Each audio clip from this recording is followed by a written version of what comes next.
from the Channel 5 interview with Hunter Biden as he goes on a Democrat-inspired, Democrat racist rant. One, am I going to be like all these Democrats say, you have to talk about and realize that people are really upset about illegal immigration. Fuck you. How do you think your hotel room gets cleaned?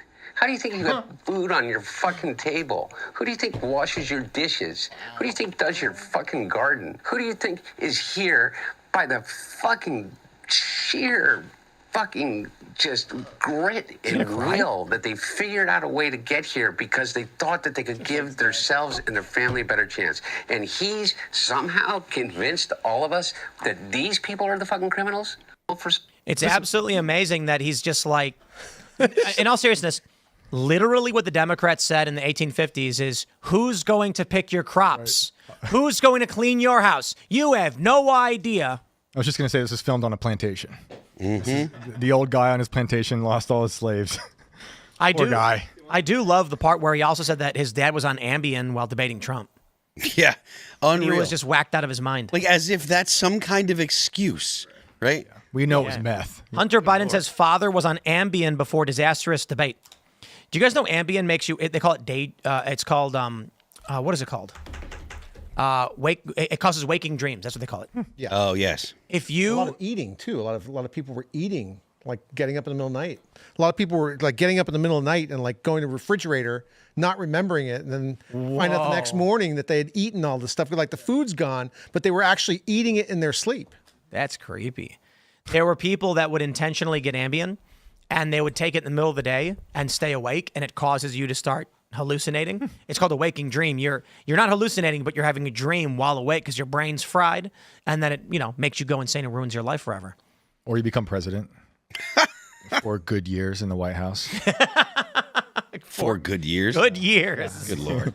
But in the interview, in that clip from Hunter Biden, and maybe some people will miss this, is that he didn't say his father was taking Ambien. He said they're giving him Ambien. Yeah. Yeah. They're dosing him. Which is, and actually one of the things that, we all hear a lot of conspiracy theories, but one of the things that I hear that is a non-zero chance that it's successful is that they intentionally didn't give Joe the right drugs for the debate.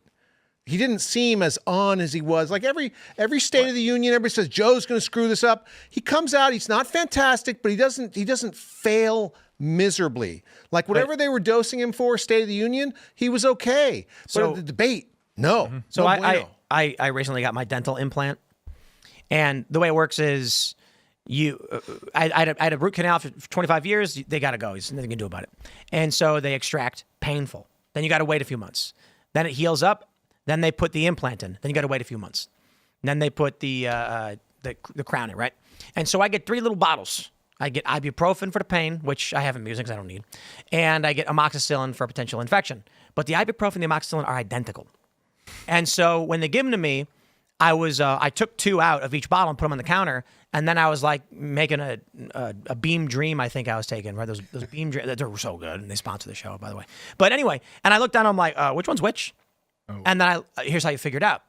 There's letters and numbers on the face, and you look at the bottle, and it says it is a small oval white pill with this written on. I was like, okay. Now what happened?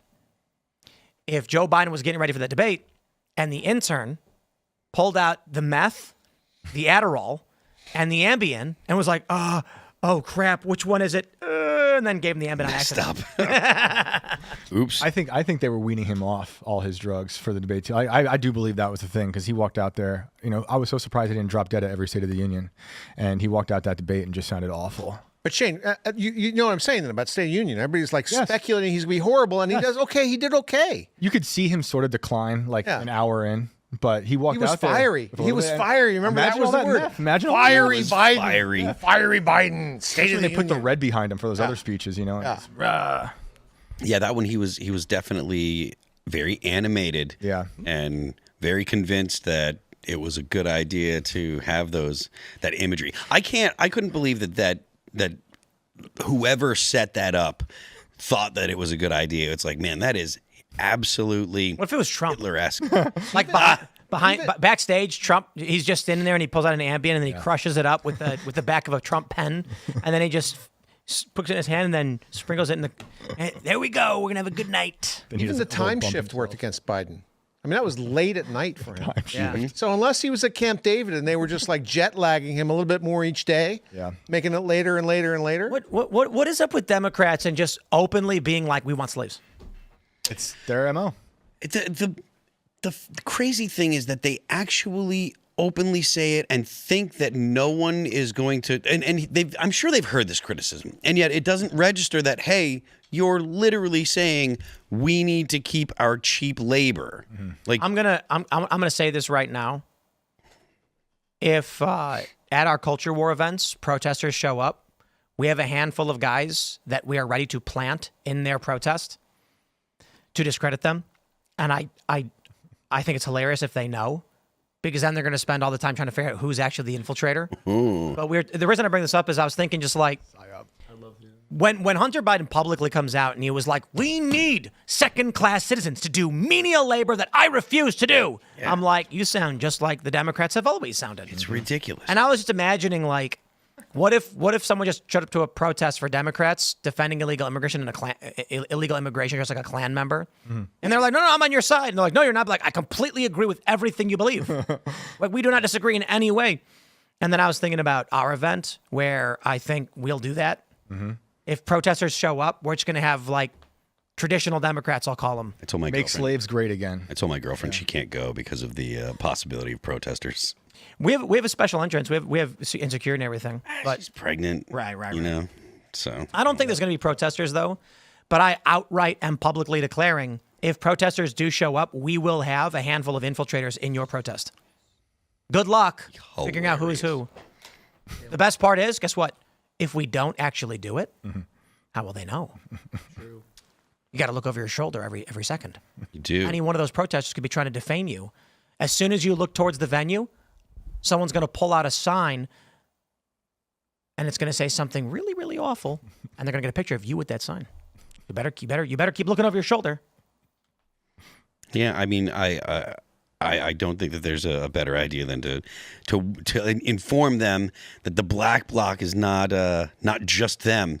The black bloc is going to be, infiltrators, and they're going to make you look silly. So, I mean, that really maybe you is like shouldn't try. the best way you deal with these protests. It's really simple. You join the protest, but say something that's kind of off color to where they're like, oh, okay, but you can't do that. And it's like, too bad. Too bad. Anyway, back to the main point, because I'm derailing here. Honest question. I don't understand how Democrats, they keep saying it. Like, no amount of flubbing this and no amount of getting called out for it ever changes. This is what they genuinely believe. They want slaves. They want people who can't vote, who get paid dirt to do menial labor. Yeah. I mean, they're clear about it. And it's not like this is some kind of secret. This is the way that they behave, and the way that they defend illegal immigrants is to say, oh, they have to do the grunt work because Americans won't do it, which is BS. Americans will do those jobs, absolutely.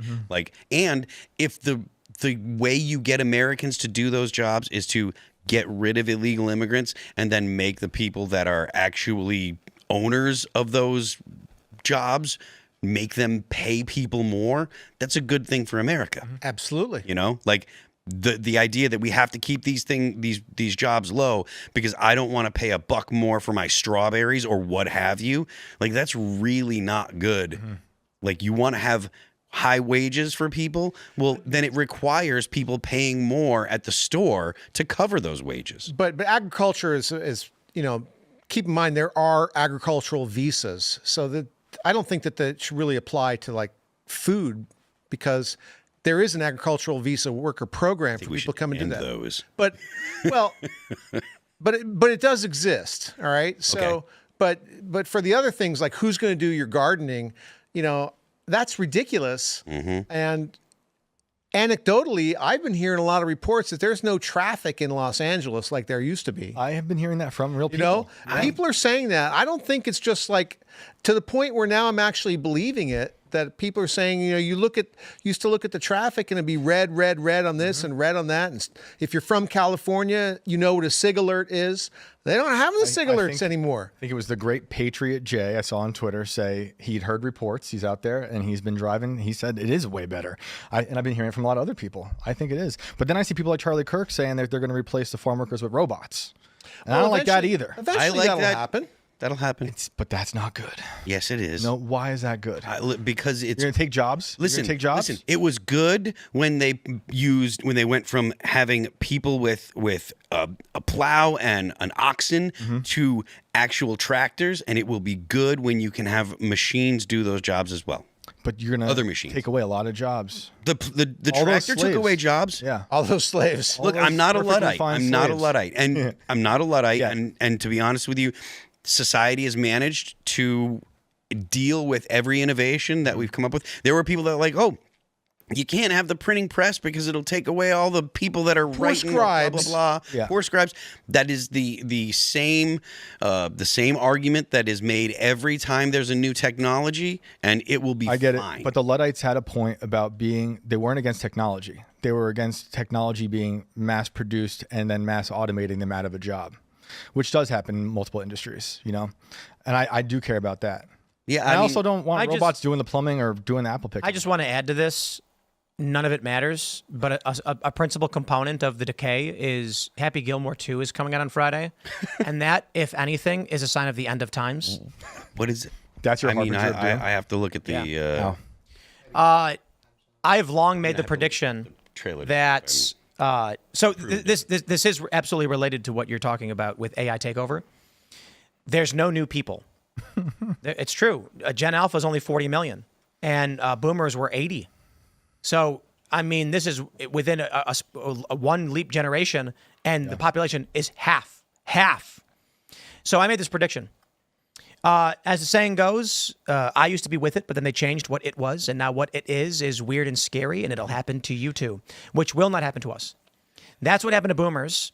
Not so much Gen Xers, and definitely not millennials, and Gen Z will have no culture of their own, and neither will Gen Alpha. They're doing a new Happy Gilmore because new IP fails because there is no new generation. So it's as simple as this. This is how I've explained why the current age of the top selling ticket artist is 48, I believe, whereas in the 2000s it was 30. If you are going to sell tickets to an event, you're a promoter, you got a stadium, you go to your booking guy and says, okay, which artists are we booking? And they're going to go, we want to get Coldplay. And you go, Coldplay? Aren't they a little old? It's like, they're going to sell it out. Is there anybody younger who can do a big audience? Nope. Why not? Because there aren't enough of them. So there's 72 million Gen Z and 40 million Gen Alpha. So so Gen Z is your anchor point. If you go too low, your market shrinks. If you go high, your market increases. So you want a younger millennial musician or show. So what are they doing? They're remaking Scrubs. They're remaking Malcolm in the Middle. They're doing a sequel to Happy Gilmore. They are mass producing the late 90s and the early 2000s because there is no younger generation. The point about AI, and the reason why I brought this up is because you mentioned the neo-Luddite movement and the automation of jobs. And they are going to accelerate this because there are no new people to take jobs. Yeah. So our content is all going to be regurgitated 90s as robots take everything over. Yeah. I will also say one of my favorite recent stories is the Builder.ai story. You guys talk about this yet? There's like a Microsoft-backed AI business. I think it was valued at and it was all Indians. Like a few hundred Indians. 700 it was like Ottoman Turks. I think we'll be okay, honestly. It was just actual live humans doing stuff. That was a major white pill. I was like, that's great. Thanks for checking out this clip from Timcast IRL. Make sure to watch the show live Monday through Friday at 8 p.m. Subscribe to this channel, and we will see you all there.